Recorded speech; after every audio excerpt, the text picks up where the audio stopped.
राज्य सरकार की जमीन को केंद्र ने बताया विवादित। भागलपुर के 100 बेड वाले अस्पताल का काम थमा। भागलपुर के सबौर में अभी चिन्हित जमीन पर 100 बेड का कर्मचारी राज्य बीमा निगम अस्पताल नहीं बनेगा। अस्पताल के लिए इस जमीन को लेने से केंद्र सरकार ने मना कर दिया है। सबौर में 5 एकड़ जमीन अस्पताल के लिए चिन्हित कर श्रम संसाधन विभाग ने केंद्रीय श्रम मंत्रालय को अभी हाल में ही भेजा था। अब नए सिरे से भागलपुर में अस्पताल के लिए जमीन चिन्हित की जाएगी। पिछले दिनों केंद्रीय टीम ने अस्पताल के लिए चिन्हित जमीन का निरीक्षण कर जांच रिपोर्ट दी थी।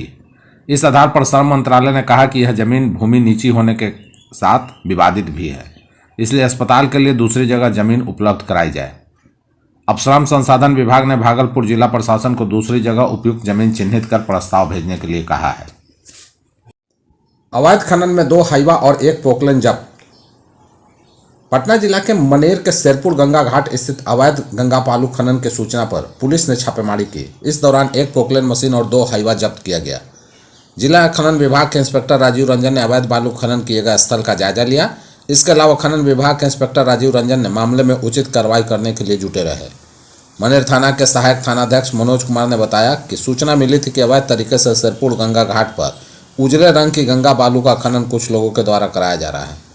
इसके बाद पदाधिकारी के निर्देश पर छापेमारी की गई, जिसमें 1 पोकलेन और 2 हाईवा को जब्त किया गया है।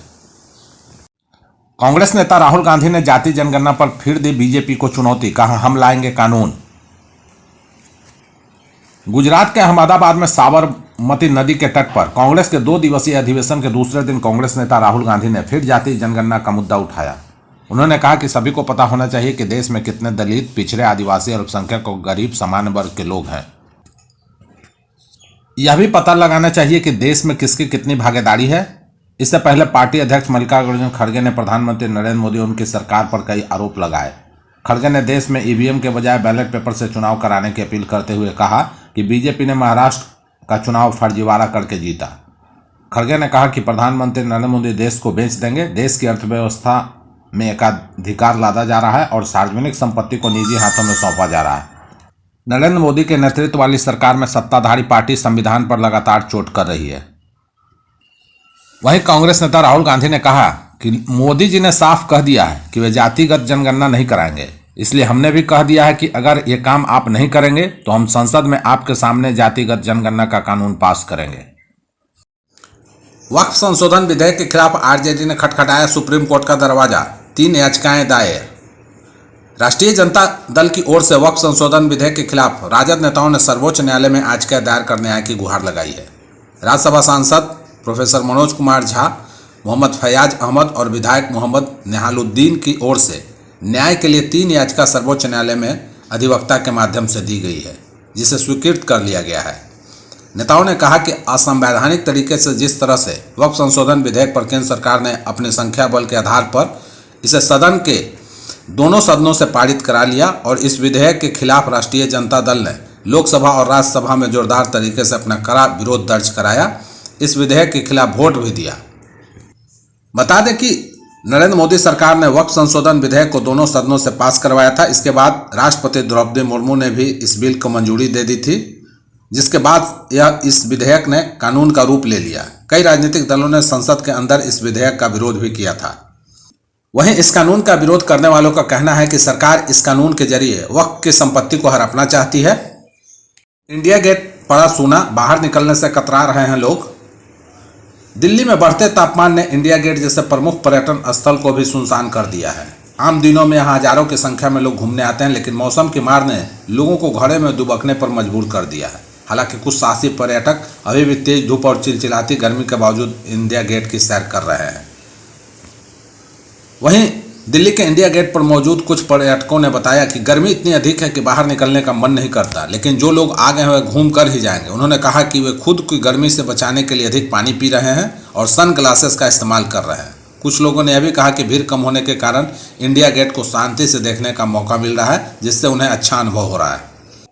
बता दें कि फिलहाल दिल्ली में पारा 41-42 डिग्री सेल्सियस के बीच पहुंच गया है, जिससे यहाँ की गर्मी कोलकाता और राजस्थान जैसे राज्यों से भी अधिक महसूस हो रही है। बिहार के नीतीश सरकार ने राज्य मंत्रियों और उप मंत्रियों के वेतन एवं भत्ते में बढ़ोतरी करने का फैसला लिया है। इसके अलावा राज्य में सरकारी नौकरियों का पिटारा खोलते हुए 27,370 नए पदों का सृजन किया गया है। मुख्यमंत्री नीतीश कुमार की अध्यक्षता में हुई राज्य कैबिनेट की बैठक में फैसले लिए गए हैं। नए पदों में लगभग 20,000 पद अकेले स्वास्थ्य विभाग के हैं। हर 10 पंचायतों पर एक सहायक शिक्षा विकास अधिकारी की भी भर्ती की जाएगी। नीतीश कैबिनेट के फैसले के अनुसार राज्य मंत्रियों और उप मंत्रियों के वेतन में 15,000 रुपये प्रति माह की बढ़ोतरी की गई है। पहले उन्हें 50,000 रुपये सैलरी मिलती थी, अब 65,000 रुपये मिलेगी। वहीं क्षेत्रीय भत्ता 15,000, दैनिक भत्ता 500 और आतिथ्य भत्ता 6500 रुपये और बढ़ा दिया गया है। इसके अलावा उन्हें यात्रा भत्ता 15 रुपये प्रति किलोमीटर मिलता है, जिसे बढ़ाकर 20 रुपये कर दिया गया है।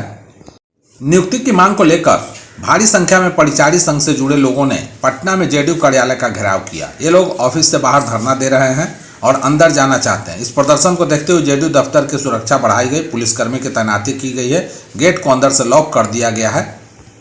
हालांकि प्रदर्शनकारी मुख्यमंत्री नीतीश कुमार से मिलना चाहते हैं और अपनी बात को रखना चाहते हैं। वे लोग नारेबाजी कर रहे हैं, न्याय करो के नारे लगा रहे हैं। हालांकि प्रदर्शनकारियों का कहना है कि 2011 में परिचारी के पद पर रिक्तियां निकली थी, लेकिन अब तक बहाली नहीं हुई है। ग्रुप डी 4th ग्रेड कर्मचारी का यह पद है। प्रदर्शनकारियों का कहना है कि 50,000 पदों पर बहाली निकली थी। हम लोगों ने नौकरी का आवेदन दिया था। नौकरी में विज्ञापन में परीक्षा का कोई जिक्र नहीं था। प्रोसीजर को हम लोगों ने पूरा किया, लेकिन नौकरी नहीं मिली। हम लोगों से कोई नहीं मिल रहा है, ना हम लोगों की मांग सुनी जा रही है। बिहार के कोने कोने से हम लोग पहुंचे हैं। बिहार सरकार सिर्फ रोजगार देने का झूठा वादा करती है, उसे पूरा नहीं करती है। भूमि विवादों से जुड़े मामलों की सुनवाई अब वीडियो कॉन्फ्रेंस के जरिए होगी। यह काम सहजता से हो, इसके लिए सभी 927 राजस्व न्यायालयों का आधुनिकीकरण होगा। साथ ही यहां वीडियो कॉन्फ्रेंसिंग की सेवा के लिए कंप्यूटर समेत अन्य आधुनिक उपकरण लगाए जाएंगे। मुख्यमंत्री नीतीश कुमार की अध्यक्षता में हुई मंत्रिमंडल की बैठक में इस परियोजना के लिए 38.12 करोड़ रुपए स्वीकृत किए गए हैं। बैठक में कुल 27 प्रस्तावों पर मुहर लगाई गई है।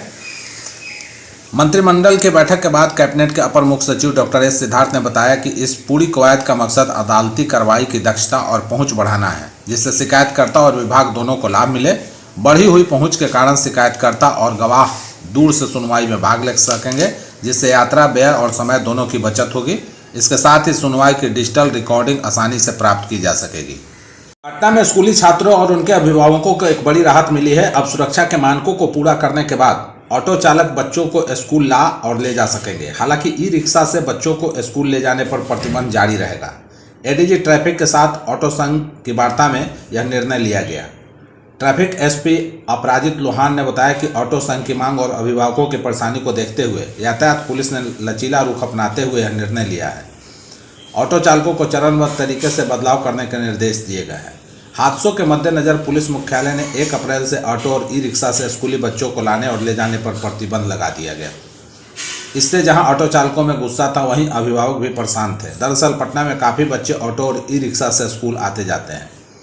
ऑटो चालकों का विरोध देखते हुए यातायात पुलिस ने ऑटो संघ के साथ बैठक की थी। बैठक में तय सुरक्षा नियमों का पालन करने वाले ऑटो को बच्चे को ढोने की सहमति बनी। हालांकि ई रिक्शा पर बच्चा को लाने की और ले जाने की पूरी तरह से अभी तक प्रतिबंध रहेगा। ऑटो में सुरक्षा मानक को लेकर समय तय कर दिया गया है। स्कूल बच्चों को ढोने के लिए 1 मई तक ऑटो मालिकों को वाहन का गेट एक तरफ से बंद करना होगा। क्षमता से ज़्यादा बच्चों को नहीं बिठाने होंगे और वाहन पर ऑन स्कूल ड्यूटी लिखना अनिवार्य होगा। वहीं 1 जून तक उन ऑटो में GPS सिस्टम, स्पीडोमीटर आदि की व्यवस्था भी करनी होगी।